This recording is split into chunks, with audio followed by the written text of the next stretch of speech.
2052 साल फागुन 1 गतेदेखि 10 वर्षसम्म चलेको सशस्त्र द्वन्द्वले नेपालमा 17,000 को ज्यान लियो, 60,000 घाइते भए, 80,000 विस्थापित र 1300 भन्दा बढी बेपत्ता पारिए।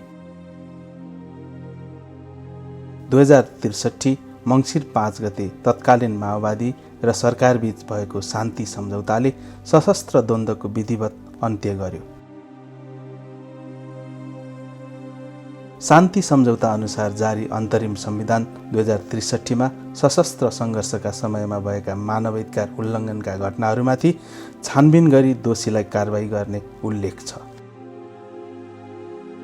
यसका लागि 6 महिनाभित्र सत्य निरूपण तथा मेलमिलाप आयोग र बेपत्ता पारिएका व्यक्तिहरूको छानबिन आयोग गठन गर्ने, आयोगले 2 वर्षभित्र सङ्क्रमणकालीन न्यायको प्रक्रिया टुङ्ग्याउने पनि संविधानमै उल्लेख थियो। तर 8 वर्ष बितिसकेपछि बल्ल 2071 मा ती 2 आयोग गठन भए। न्याय पाउने आशामा सत्य निरूपणमा 62,000 र बेपत्ता आयोगमा 3300 उजुरी पीडितहरूले दर्ता गरेका छन्। हालसम्म दुवै आयोगले मानवाधिकार उल्लङ्घनका एउटै मुद्दामा पनि अनुसन्धान सकेका छैनन्। दलीय इसारामा चलेका आयुक्तले आफ्नो मर्मअनुसार काम गर्न नसकेको निष्कर्षमा पीडितहरू पुगेपछि उनीहरू आफैले द्वन्द्वकालीन समयका मानवाधिकार उल्लङ्घनका घटनाहरूको विवरण सङ्कलन गर्ने निधो गरे। सबै पक्षका पीडितहरूको साझा सङ्गठन द्वन्द्व पीडित साझा चौतारीले यस कामको नेतृत्व लियो र 2075 देखि सुरु भयो सत्यको बयान अभियान। यसै अभियान अन्तर्गत हालसम्म पोखरा, कैलाली, धनगढी, सुर्खेत र घोराई गरी 5 ठाउँमा भएका कार्यक्रमहरूमा पीडितहरूले आफूमाथि भएको ज्यादतीका घटना सञ्चारकर्मी, मानवाधिकारवादी, स्थानीय सरकारका प्रतिनिधि र नागरिक समाजका अगुवाका माझ सार्वजनिक गरेका थिए। प्रस्तुत वृत्तचित्र त्यही अभियानमा आधारित छ।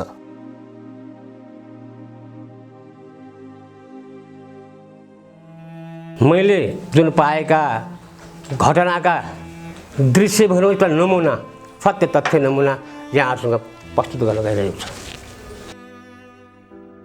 पिसाब आयो भन्दाखेरि खाल्टो खनेर करेन्ट प्लेटमा करेन्ट लाए, बिजुलीको तार जोडेर मलाई पिसाब गर्न ढलाइन्थ्यो।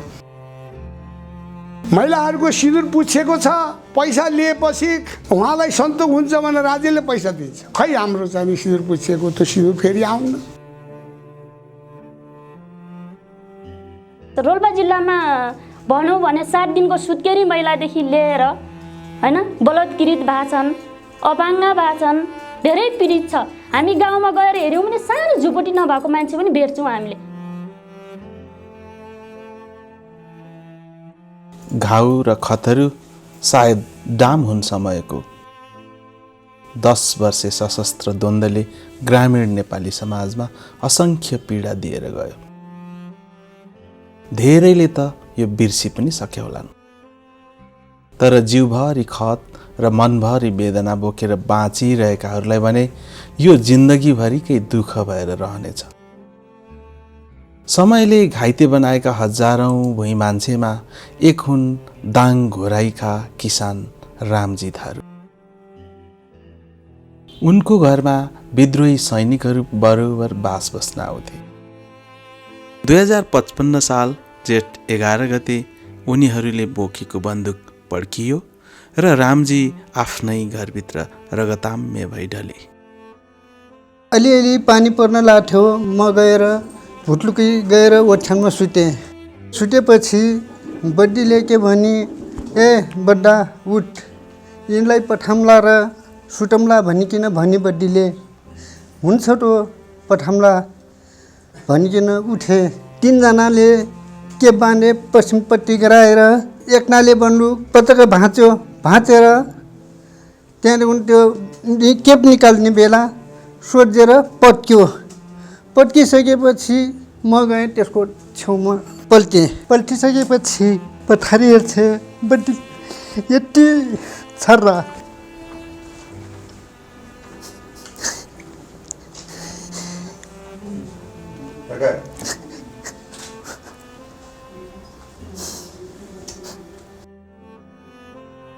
माओवादीले नै भर्याङबाट लडेको भन्दै प्रहरीलाई झुक्क्याएर रामजीको उपचार गर्न दाङबाट कुनै अज्ञात गाउँमा लगे। त्यहाँ अक्कल जुक्कल एक डाक्टर उनलाई जाँचे जस्तो गर्न आउँथे र केही नदुख्ने औषधि दिएर जान्थे। यसरी भने जस्तो उपचार हुन नपाउँदा रामजीको खुट्टो वर्षौंसम्म कुजो भयो। अचेल बिस्तारै खोच्याएर हिँड्नसम्म सक्ने भएका उनी काम भने केही गर्न सक्दैनन्। मेरो छोरा छोरी पनि पढ्न पाएनन्। बाउ यस्तो भइगयो, मरे कमाउने मान्छे अब यस्तो अवस्था थियो मेरो।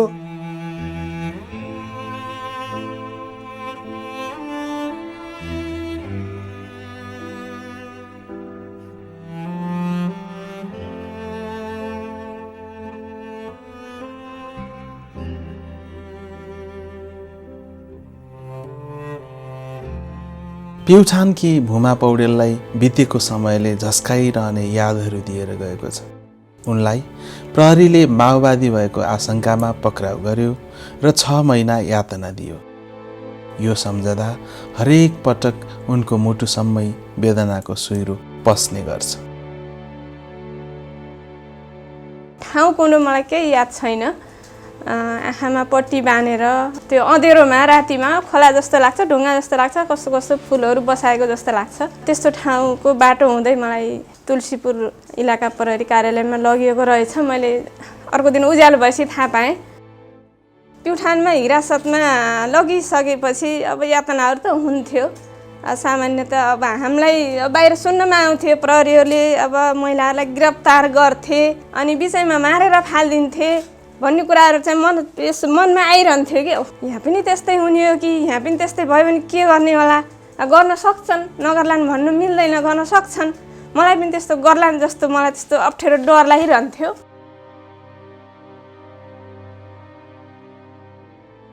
संयोगले गाउँकै एक प्रहरी त्यहाँ जागिरी रहेछन् र उनले भूमालाई हिरासतमा केही हुन दिएनन्। सार्वजनिक अपराधको झुटो मुद्दा लगाएर भूमालाई उनले जेलबाट उम्कन सघाउ गरे। तर जेलबाट उम्किसकेपछि पनि भूमाको डर भने कहिल्यै हराएन। निक्लेपछि म असाध्यै असुरक्षित भएँ। पुरै एकदम दैनिक रूपमा जिल्ला प्रहरी कार्यालयमा आउने, म त्यहाँ उपस्थित हुने, अब माओवादीले के गर्छन् बरु थाहा पाएको भए ल्याएर सुराकी ल्याएर देल भन्ने त्यस्ता खालका दबाबहरू हुन लाग्यो। जीवनको उत्तरार्धमा सल्यानका भूपेन्द्र बहादुर खत्री चरम ज्यादतीको शिकार हुन पुगे। घरैमा आएर माओवादीले उनलाई राति जबरजस्ती निकाले, श्रीमतीलाई उनकै अघिल्तिर आँगनमा पाता कसे अनि उनलाई चाहिँ जङ्गलतिर लगे। खुट्टामा घनले हाने, जसका कारण उनको देब्रे गोडा तिग्राभन्दा तल काटेर फाल्नु पर्यो। यसरी नाहकमा जिउँदै मरेतुल्य हुनुपर्दा भूपेन्द्र हुनसम्म दुखी छन्। मैले यत्रो जीवन गुमाएँ। मेरो बैबिठाइ के थियो, ममा नराम्रो के थियो, तर मसँग त्यत्रो रिसिबी लिएर गर्नको कारण के उहाँको मलाई माथिको आदेश छैन, त्यसलाई मारेर चाहिँ फाल्नु है भन्ने आदेश थिएन, काटेर फाल भन्ने समेत आदेश दिनुभयो। मलाई नैसियत दिनुभयो। आज यो जगतमा म अपाङ्ग भएर हिँडेको छु।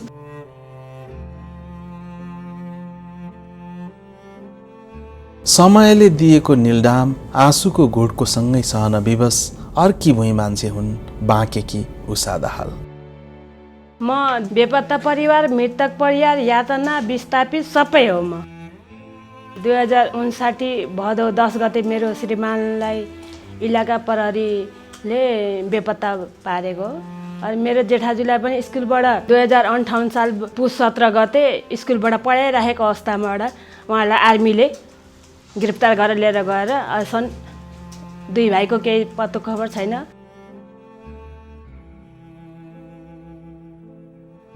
पति नभएका बेला सैनिकहरूले घरमा आएर उनलाई सताउनुसम्म सताए। प्रहरीले घरमा आउने, सताउने, होइन, अब यातना दिने या क्रम जारी रह्यो। 56 सालदेखि चाहिँ कोलपुर चिसापानी आर्मी ब्यारेकबाट एक ट्रक आउने आएर सब घरको छाना पुरै हेर्ने, छापा मार्ने, बिस्तारा फालिदिने, तल फालिदिने गर्ने, लात्तीले हाल्ने, ढोका खोल पनि होइन, ए रन्डी ढोका खोल्यो डाइरेक्ट यस्तै। आवाज सुन्ने बित्तिकै म त लगलग भइहाल्थेँ कि। मैले मेरो 5 वर्षको बच्चा थियो, त्यो बच्चालाई मैले बोक्थेँ कि, किनभने आफू बच्नको लागि मैले त्यो बच्चालाई यसरी चेप्थेँ कि, मैले चेपेर आफ्नो सुरक्षा बचाउँथेँ मैले।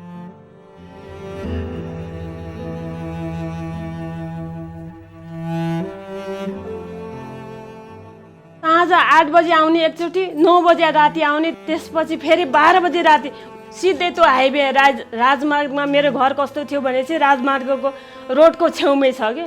कोठा खोइ तेरो हिँड कोठामा, तेरो कोठामा हिँड भनेर बन्दुकको कोइनाले घजल्दै यहाँ कतिचोटि हानेर यहाँ हड्डी पनि अझै मेरो ठुलो छ यहाँनिर। बन्दुकको कुनाले यताबाट यहाँबाट घोच्ने, यस्ता स्थानमा छुन खोज्ने।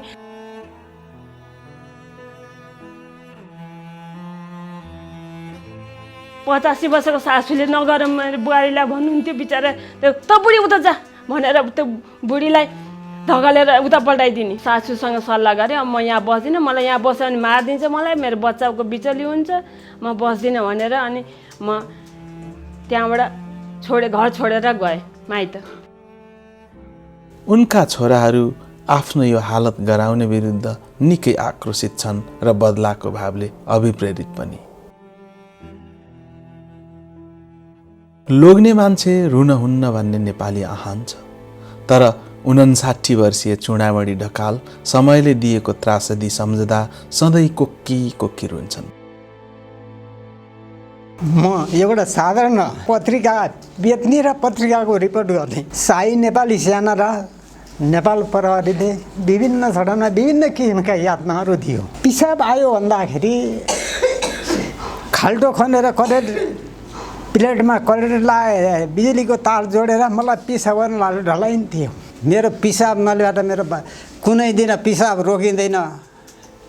अब अहिले यो माझमा मलाई भन्न पनि सराप लाग्छ, मैले कन्डम राखेर हिँडेको छु हजुर। लामो र छोटो मराइको हिसाबले भन्ने नि म 8 पटक मरेको मान्छे हो। यातना मलाई पनि दिनु थियो, तर मेरो नाबालक छोराहरूको टुपी उखालियो, जिउरो तानियो। 80-82 वर्षको आमाका नहानभन्दा लटा सुत्त उखालियो। जिउँदा मान्छेलाई एसिड छरियो शरीरमा। शाही नेपाली सेनाले चुरोट खाँदै बाटोमा आउँदाखेरि थकै लाएर बसेको बेला मेरो हातमा फुलेका भएको थियो। दाग देख्न सक्नुहुन्छ। तेरा लेख्ने हातभन्दा मेरा छिचिएका यी फुक्लेका हड्डी देख्न सक्नुहुन्छ।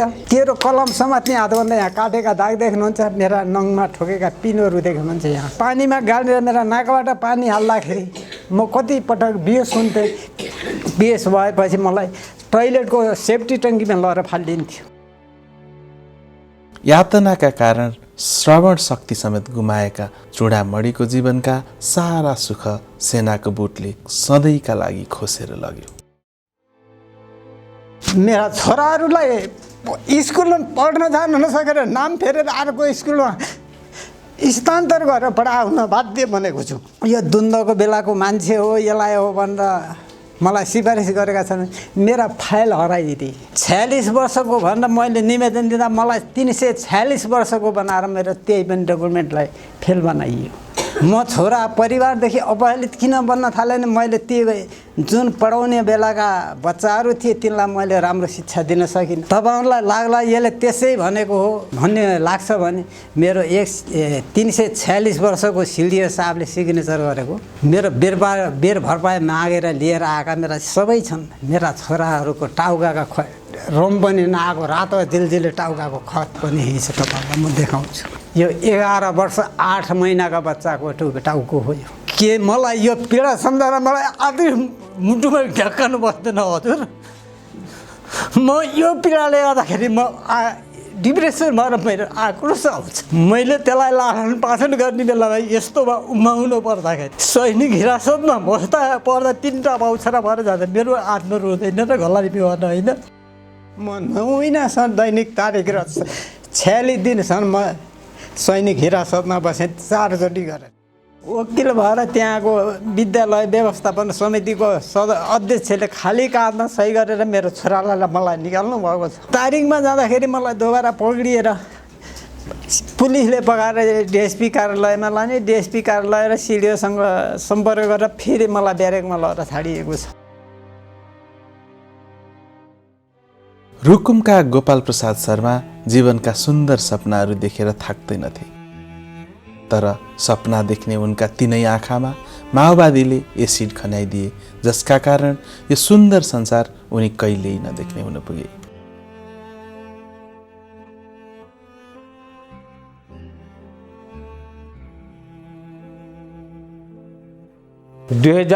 साल श्रावण 11 गते राति 10 बजीतिर 2-4 को माओवादी जत्था भनौँ कि अब यहाँ विद्रोही पक्ष भनौँ जत्था आएर झ्यालबाट बिस्तारै हेरे, त्यो मुकुट लगाएको थिए, त्यो घङ्गारुको लट्ठी जो हुन्छ काँडा गरेको पडम पडम पडम पडम पडम पडम यहाँदेखि लिएर यहाँसम्म हाने अनि ढाले, फेरि उठाए, फेरि रेसिङ गराए अनि फेरि हाने।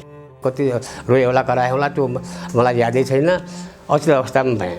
अनि ठ्याक्कै चाहिँ त्यो तेजाब ब्रेजिया सेट तेजाब चाहिँ ठ्याक्कै राखेछन्। जुन मेरो पेलेको र उ गरेको पीडा थियो त्योभन्दा मलाई चाहिँ चटक्कै यहाँदेखि यहाँसम्म पोल्न लाग्यो। तर बछारा बोमेर पनि गरेको ठाउँ पनि रहेछ, अनि खुन पनि उकाएको त्यो पिलेको, अनि त्यो ठाउँ पनि रहेछ। मेरो परिवारहरूले भन्छन्।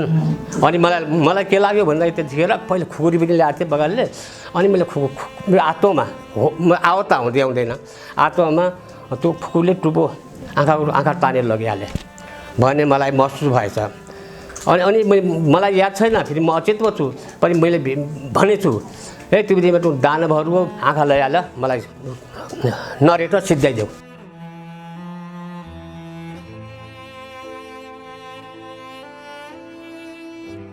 सल्यानका धनबहादुर हमालका आँखा जहिल्यै छोराको बाटो हेरी टोलाइरहन्छन्।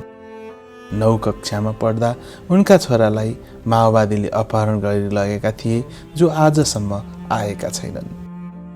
छोराको विरहमा धनबहादुरले अनेक गीत र कविताहरू लेखेका छन्, जसका हरेक पाना आँसुले लतपत देखिन्छन्। मेलामा गएको मेलार्नी हाम्रो बालर जुनलाई देखे देउकी जिउ, मेलामा गएको मेलार्नी हाम्रो बालर जुनलाई देखे देउकी जिउ, खरबाउले बुसाइड लाएको निलो प्यान्ट लाएको, खरबाउले बुसाइड लाएको निलो प्यान्ट लाएको, गोडामा चप्पल लाएको भरभरे जोबन आएको, हाम्रो बालर जुनलाई देखे देउकी जिउ। बर्दियाका किरण योगी शिक्षक थिए। एक दिन कक्षाभित्रै विद्रोही सैनिक आए र उनलाई कुटपिट गरे, जसका कारण उनी सधैँका लागि अपाङ्ग हुन पुगे।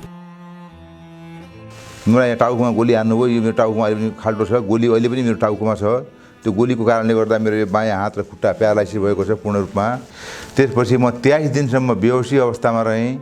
23 दिनपछि बल्ल मेरो होस आयो। होस आउँदाखेरि म नेपालमा नभएर लखनऊमा थिएँ। त्यसपछिको 3 महिनासम्म मैले मान्छे चिन्थेन, हेर्ने देख्ने मात्रै हुने, लाटो जस्तो गरेर राख्ने, टोल्याइराख्ने मात्रै हुन्थ्यो।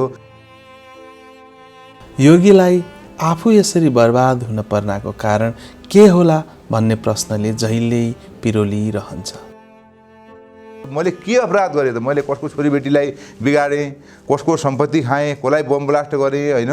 कसलाई मैले के नराम्रो गरेँ भन्नुहोस् न त भन्दाखेरि अब त्यति विगतका कुराहरू भुल्नुहोस् सर, अब नयाँ नेपाल बनाउने क्रममा जाउँ भन्छन्। अब नयाँ नेपाल मेरो टाउकोमा यहाँ गोली हालिदिएको छ न, बनेको बनेको छ मेरो नयाँ नेपाल।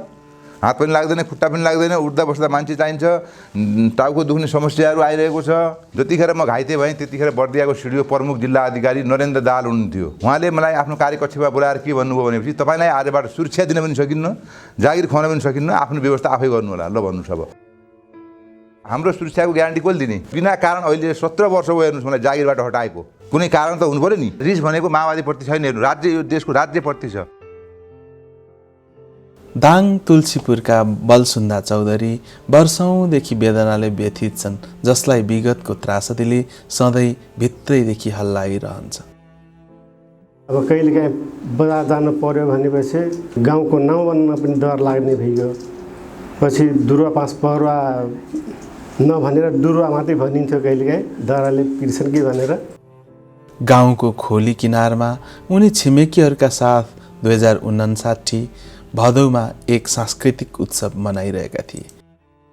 त्यसै बेला सेना आए र उनीहरूलाई निर्घात कुटपिट गरे। भुइँयार पूजाको बेला हामी भुइँयार थानमा एउटा हुन्छ रुखतिर एउटा थान गरा हुन्छ, त्यहीँनिर साँझ पख पूजा गरिन्थ्यो। कोहीलाई दक्षिणतिर मुख लगाएर दक्षिणतिर फर्कायो, कोहीलाई उत्तरतिर खाम्बु अड्डाएर उत्तरतिर मुख लगाएर बसाल्यो। पछि कुट्यो, कोहीलाई कुट्ने, कोहीलाई अब एकातिर पनि छाउने गर्न थाल्यो।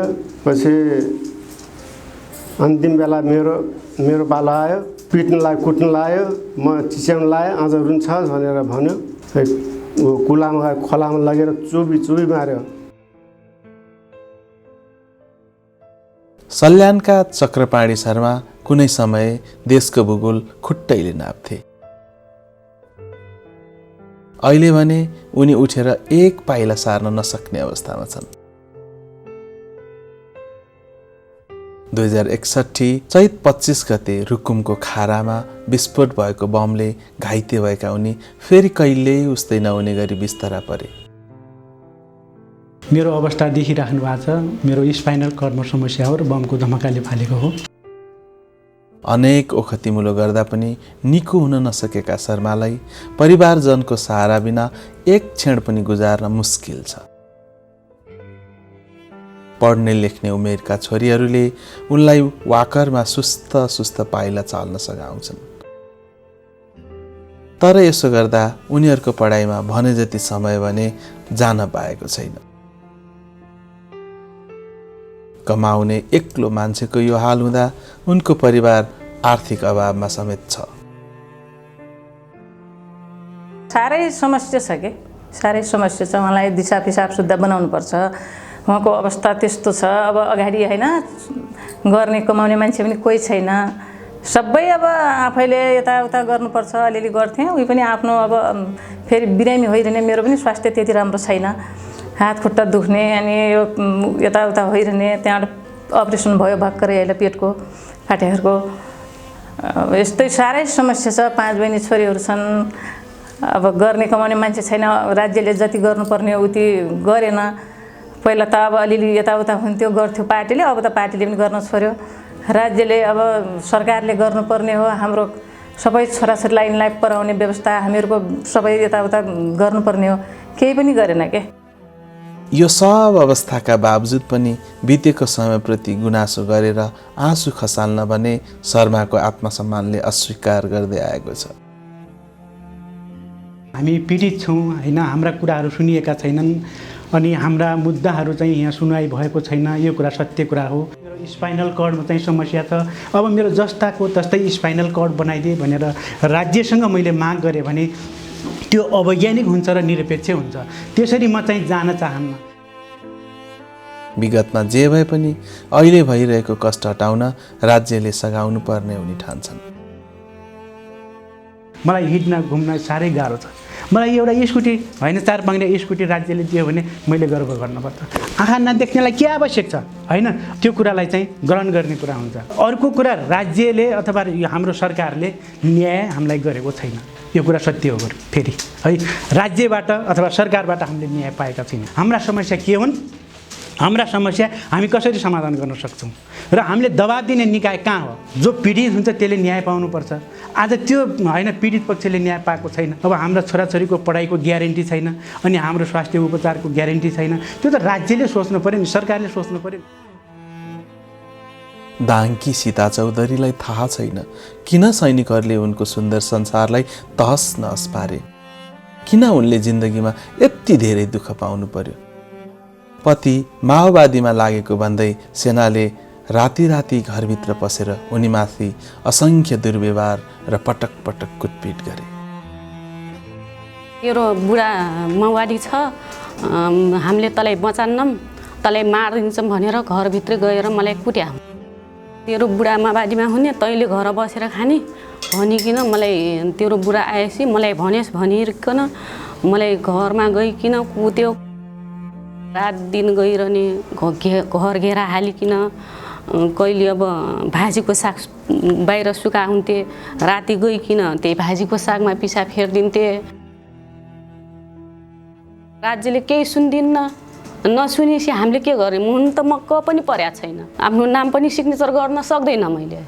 उतै खाएर हो कि केले हो, अब रोगी पनि भइयो, अब थाइरोइडको औषधि, प्रेसरको औषधि खाइरहन्छु। अब बुढा अपाङ्ग हुनुहुन्छ, म घाइतेको परिवार हुँ म। एक बारको जिन्दगीमा कपिलवस्तुका बहवा कुर्मीले पाएको दुःख लेख्ने सायद कुनै मसी छैन। उनको घरमा 2061 सालमा अचानक एक कुल मानिस आए र उनलाई कुटपिट गरे।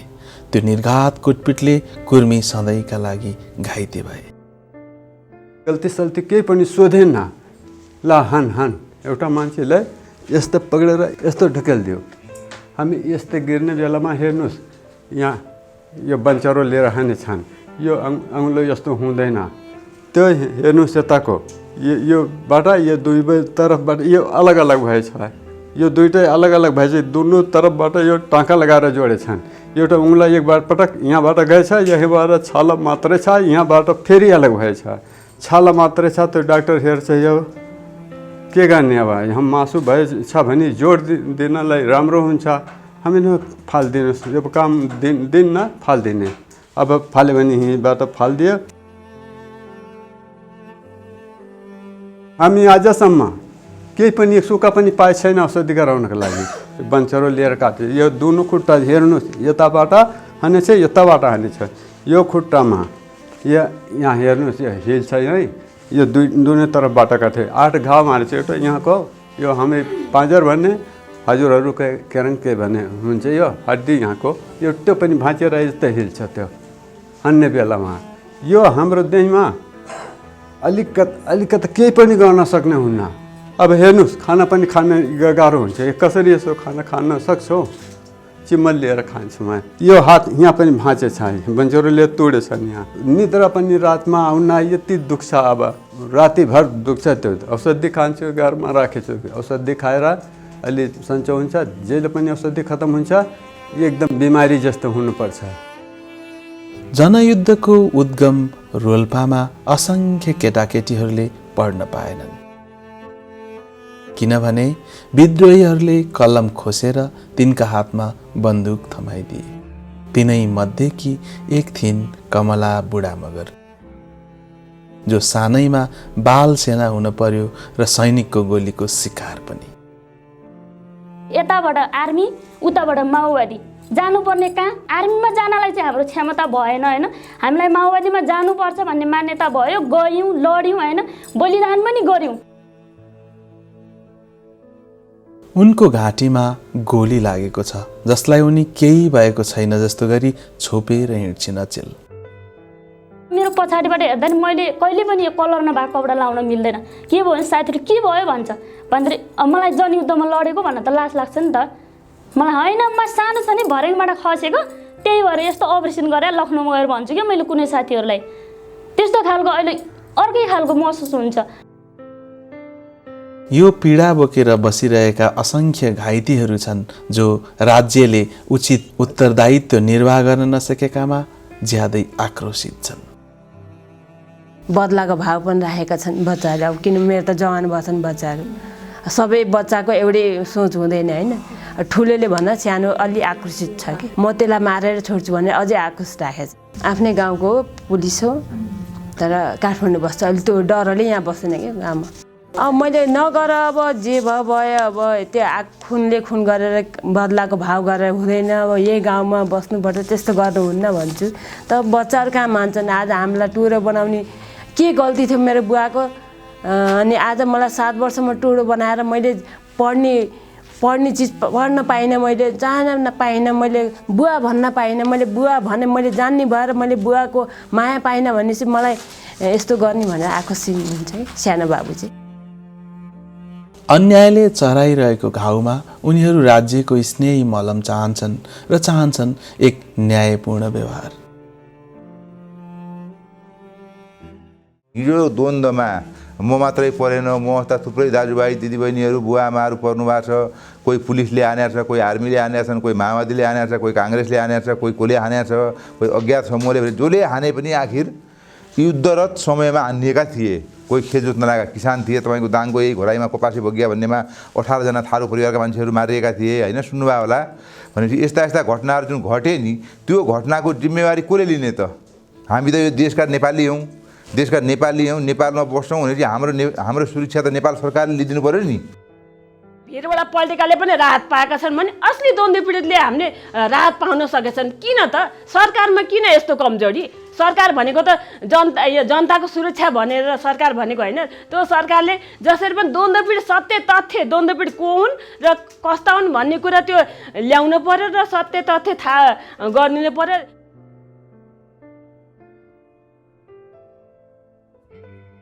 सरकार जो है, सरकार का हमें तुम्हें जैसे मिलाए के हमारे सरकार बनावा जाए। सरकार हमन के दुख कुछ नहीं है, हमारे से चिल्लावा जाए, फटका जाए, रोवा जाए, ये नहीं। मात्र सरकार बनाने को लगी सरकार को जरूरत छ, तर हमें कसैको दुख हेर्ने कसैले छैन। यदि राज्य पक्षबाट अथवा विद्रोही पक्षबाट द्वन्द्वमा परेका हामी जो जति छौँ, हाम्रो समस्या यसरी यो चान्चुने तरिकाले समाधान होला जस्तो मलाई लाग्दैन।